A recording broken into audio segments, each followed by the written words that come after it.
Falegnameria Paludetto. Da più di 60 anni. Il legno su misura a casa tua. Mister Paolo Vanoli, si può dire che la partita contro il Brescia potrebbe rappresentare una sorta di crocevia o spartiacque, non so.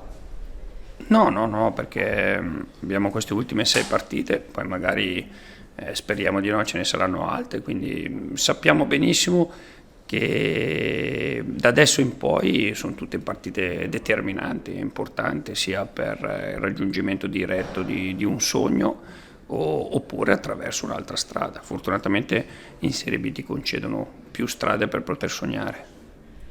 Tu hai sempre parlato appunto di sogno, mai di, si può dire, Serie A. Ecco, un sogno che continui ovviamente a perseguire comunque. Assolutamente, lavoriamo per questo, lavoriamo per io, la squadra, il club, per provare a vivere questa esperienza importante.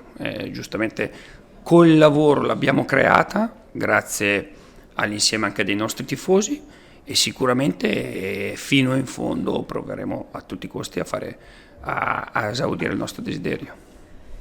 Contro la Reggiana una sconfitta e con l'Ascoli un pareggio per quanto prezioso come tu stesso l'hai definito.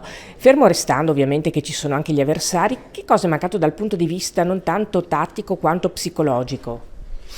Ma la partita con l'Ascoli per me era molto preoccupante perché sai, è inutile nasconderlo, quello che ci è successo in casa con la Reggiana ha avuto degli strascichi mentali non indifferenti.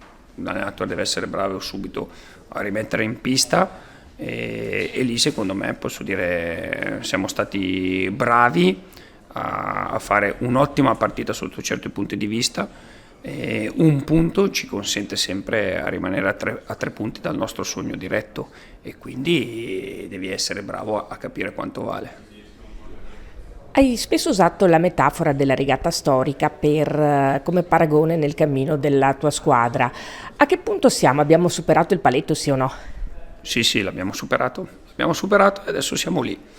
Siamo lì come fanno nella regata, con grande fatica, con grande concentrazione. Dobbiamo essere bravi perché in questo torneo siamo 3 squadre nel giro di 3 punti in questa promozione diretta e secondo me l'aspetto del sacrificio, l'aspetto mentale, anche un pizzico di fortuna a volte in questa strada qua ci deve far capire come stare lì, è un insegnamento importante. Che Brescia ti aspetti dal punto di vista dell'atteggiamento del gioco? Mi aspetto un Brescia in salute, l'ha dimostrato in queste ultime 5 partite che ha una media della Serie A diretta, è un allenatore che non sono io a dire quanto sia bravo per la sua esperienza, ha trasformato questo Brescia e sicuramente lo incontriamo in un momento veramente di salute, però come ho sempre detto in queste ultime partite ci siamo creati qualche cosa che dobbiamo anche guardare noi stessi a dove vogliamo arrivare, cosa vogliamo fare e quindi grandissimo rispetto degli avversari perché giustamente sicuramente sarà una partita difficile ma noi dobbiamo anche guardare la nostra strada.